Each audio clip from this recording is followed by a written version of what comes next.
again Monday at 5. At Uncle Bill's, we say, yes, you can.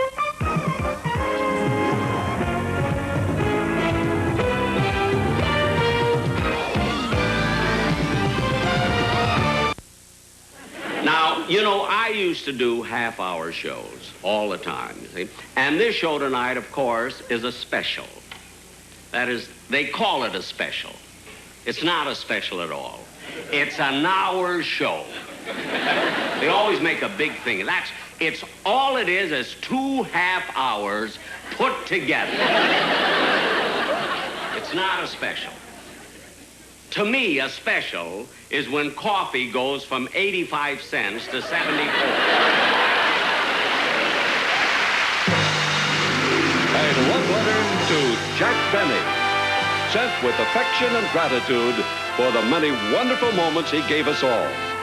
Hosted by 3 of Jack's dearest friends, George Burns, Bob Hope, and Johnny Carson.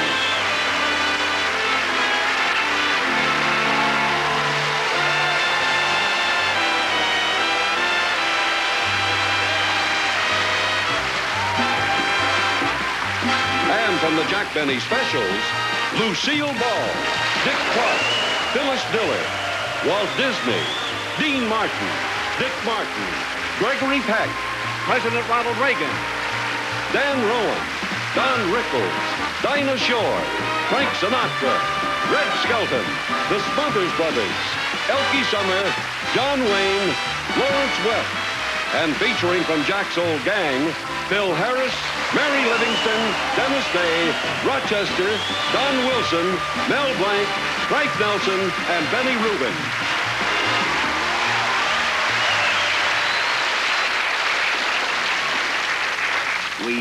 We appreciate that. But tonight, the applause is for Jack. This won't be a eulogy. We did that years ago. Now it's time to look back at Jack Benny, the performer. The comedian who made us laugh through a depression, 2 wars, and 3 Indian uprisings. You know, with Jack, it looked easy, but you don't sustain a career for 65 years by just saying, well, and now cut that out. That only accounts for about 30 years of it. So in the next 2 hours, we're going to be talking a lot about Jack Benny and be watching loads of hilarious clips from those wonderful specials he did. We're really looking forward to it because there's no one we love more than Jack, no one we admired more. And no one would be doing so many straight lines about. Okay, so what about the comedy of Jack Benny? When you hear those 2 words, Jack Benny, the first thing you think of is cheap. And the second thing you think of is cheap. Jack wasn't just cheap, he was the cheapest. That's because Jack knew that extremes are funny. Having a safe in your house isn't funny. But an underground vault with squeaky iron doors and a moat full of hungry alligators, that's funny. Driving a 10-year-old car, not funny.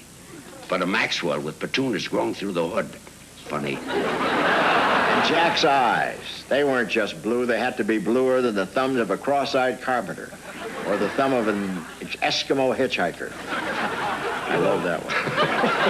You'd love it better if you could say it. Over the years, Jack established that... You don't like my timing? Over the years, Jack established that stingy character so solidly that any reference to it was good for a laugh. And the references were frequent. Take you, Jack. Did you have complete communication with your parents? Well, come to think of it, there was a lack of communication between my parents and me. Not that I didn't love them, you know. It was a toll call. I seem to recall that when Disneyland first opened, I gave you a 14-karat solid gold pass, lifetime pass to Disneyland. Yes, you did give me a solid gold pass. Well, where is that? Here, I had it rounded down.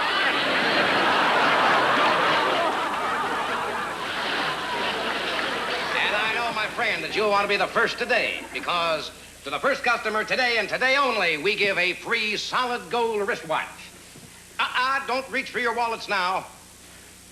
Unfortunately, although this is a very high-class show, we sometimes get a low-class type of person in our audience, pickpockets. We want to warn you gentlemen in the audience against pickpockets, so make sure your wallet is where it's supposed to be.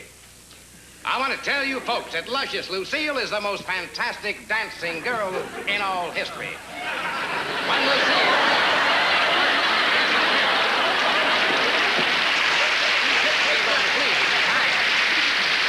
Lily St. Cyr burst her bubble, and Sally Rand grabbed her fans and flew back to Capistrano. You know, that Barker looks familiar. Then, of course, there were the gags about Jack's age. I want to tell you I haven't been this excited since Alexander Graham Bell said, "Can you hear me, Jack?" See, we call you Mr. Benny, both my brother and myself, out of respect. Out of respect. After all, you are a little bit older than we are. That's right. A little older, huh? Yeah. Well, how old would you think I am? Gee, I don't know. Well, guess. Go ahead. I mean, I promise you I won't be offended. Okay. Just guess. Guess how Tommy, old I am. he always says Just he's... looking at me, guess. He always says he's 39, right? So he's got to be at least 44? Well, at least he couldn't be 44 because he wasn't in the last war, was he? Yeah, but maybe he was a coward. Could be something else. Something else. Yeah, did you ever notice the way he walks?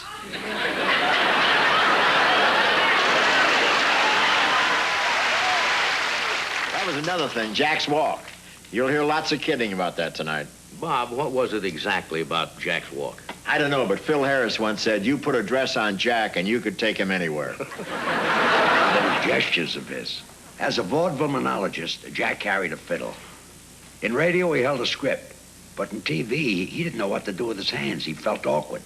So he turned a weakness into a strength and developed all those gestures that became his trademark.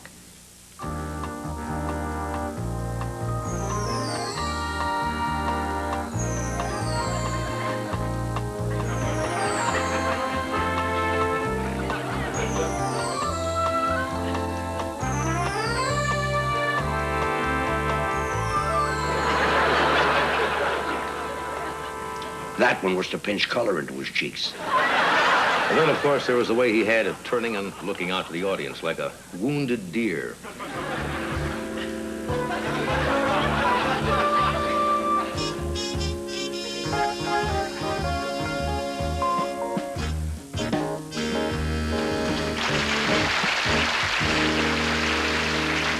It was a reaction, but it was also Jack's way of getting a laugh.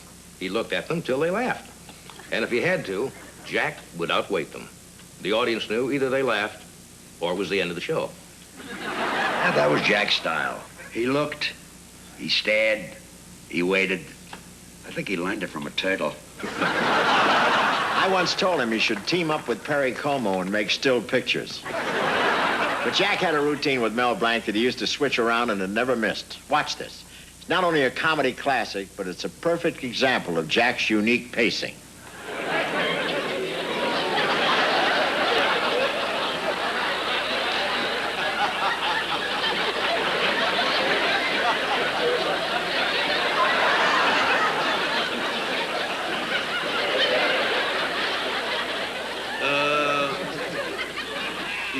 You are the Tijuana Strings? Si. Then I take it you're all from Tijuana, huh? Si. Am I right in assuming that you are their leader? Huh? Si. What's your name? Si.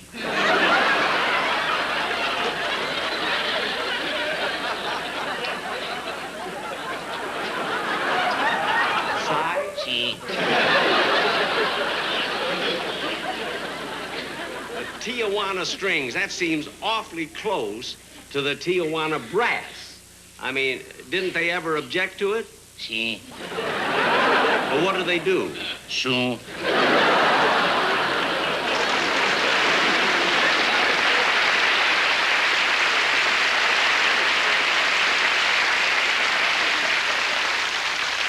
Sue? Si. For heaven's sakes, go ahead and play something.